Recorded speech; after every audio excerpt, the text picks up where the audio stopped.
পাঠানো এক বাণীতে তিনি এ মন্তব্য করেন। বাণীতে তারেক রহমান বলেন,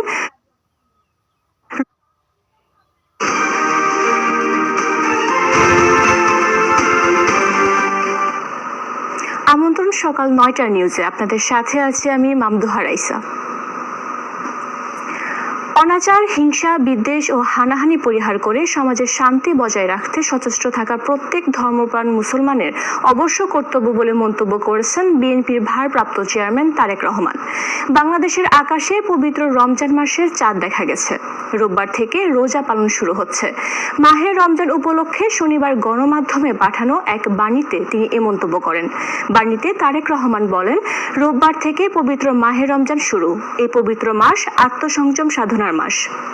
তাই মুসলিম উম্মাহ পরম করুণাময় আল্লাহ রাব্বুল আলামিনের সান্নিধ্য ও সন্তুষ্টি লাভে নিজেদের এক অনন্য প্রশিক্ষণে আত্মনিবেদিত রাখেন।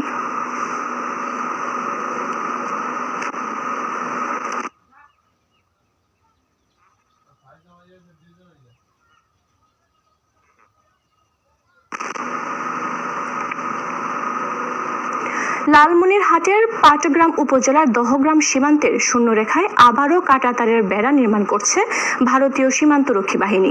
তবে বর্ডার গার্ড বাংলাদেশ সদস্যদের বাধায় নির্মাণ কাজ বন্ধ রাখা হয়েছে। শনিবার বিকেল 4:30টায় ওই সীমান্তের কলোনিপাড়া শূন্যরেখায় প্রায় আধা ঘন্টা ব্যাপী বিজিবি ও বিএসএফ এর মধ্যে পতাকা বৈঠক হয়।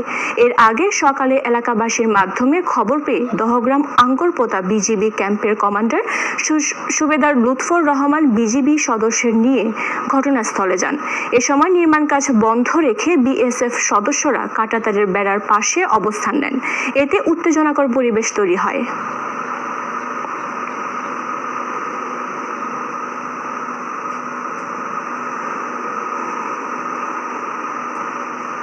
হিমাগারে ভাড়া বাড়ানোর প্রতিবাদে মহাসড়কে আলু ফেলে বিক্ষোভ ও মানববন্ধন করছেন চাষিরা।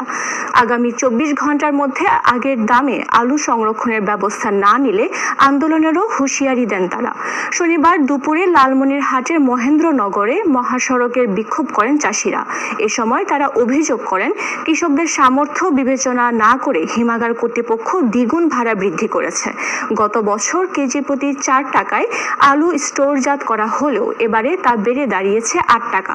এতে কৃষকদের জন্য বড় ধরনের আর্থিক চাপ সৃষ্টি হয়েছে, যা তাদের উৎপাদন খরচ মেটানোর জন্য বড় বাধা হয়ে দাঁড়িয়েছে। এ সময় আলু চাষি ও ব্যবসায়ীরা লালমনিরহাট রংপুর মহাসড়কে আলু ও গাছের গুঁড়ি ফেলে 2 ঘন্টা ধরে সড়ক অবরোধ করেন।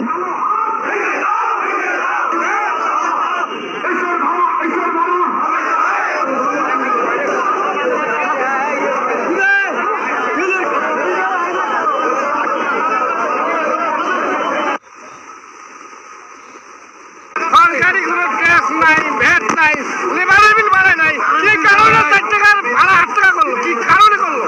কারণটা কি? এটা কি জনগণকে মারা উদ্দেশ্য, চাষিকে মারা উদ্দেশ্য? এটা কি সাংবাদিকের দেখে না? অন্য অন্য যখন সংবাদ হয় সাংবাদিকের দেখে, এটা কি আমাদের দেখে না? আমরা গরিব মানুষ, চাষির মানুষ, আমরা চাষ করি, আপনারা দেখেন না? আমাদের দাবি হলো, আমরা স্টোরের হিমাগার কর্তৃক দুর্নীতি এবং স্টোরের অ্যাসোসিয়েশনের নামে এখানে দুর্নীতি করা হচ্ছে। স্টোরের দাম ভাড়া মানে আলুর ভাড়া যে স্টোরে, সেটা দাম দ্বিগুণ করা হয়েছে। এই প্রতিবাদে আজকে আমরা এখানে মানববন্ধন করতেছি সাধারণ কৃষক। আলু আমরা যখন আবাদ করি, আলুর বীজের দাম বেশি, উৎপাদন খরচ বেশি, লেবারের দাম বেশি। এখন 5 টাকা 6 টাকা যেটা ছিল আলুর কেজি হিমাগারের ভাড়া, এখন হঠাৎ করে কারণটা কি, কোন যুক্তিতে, এটা আমরা জানতে চাই। এটা সুব্যবস্থা না হলে আমরা আন্দোলন করবো। আমরা কোন স্তরে স্যার বাঁকে না তো, ভাঙা যায়। আগেই বলছিলাম ভিগো ওয়্যার গার্ড পাইপ কিনতে। ভিগো ওয়্যার গার্ড প্রয়োজন মতো বাঁকানো যায়, অধিক চাপেও ভাঙে না, টিকে থাকে 100 বছর। ভিগো ওয়্যার গার্ড বাঁকে কিন্তু ভাঙে না। ভিগো বৈদ্যুতিক তারকে রাখে সুরক্ষিত। ঢাকা চট্টগ্রাম মহাসড়কের কুমিল্লা 14 গ্রাম অংশে অব্যাহত ডাকাতির ঘটনায় মিয়াবাজার হাইওয়ে থানার ভারপ্রাপ্ত কর্মকর্তা মোহাম্মদ জসিম উদ্দিনকে প্রত্যাহার করা হয়েছে। শনিবার সন্ধ্যায় কুমিল্লা অঞ্চলের পুলিশ সুপারের দায়িত্বে থাকা অতিরিক্ত মহাপরিদর্শক মোহাম্মদ খায়রুল আলম এ তথ্য জানান। পুলিশ জানায় মহাসড়কের 14 গ্রাম অংশে গত 48 ঘন্টায় 2টি ডাকাতি সহ 2 মাসে 4টি ডাকাতির ঘটনা ঘটে। এর মধ্যে গত 15 জানুয়ারি মহাসড়কের উপজেলার মিশানি এলাকায় 300 বস্তা চাল ভর্তি ট্রাক পুলিশ পরিচয়ে লুট হয়।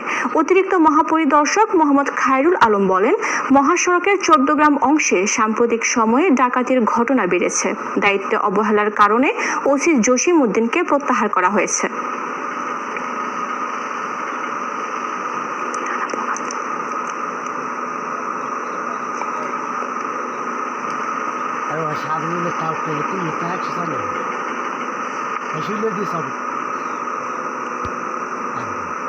এই ছিল এখনকার মতো। এতক্ষণ সঙ্গে থাকার জন্য ধন্যবাদ সবাইকে।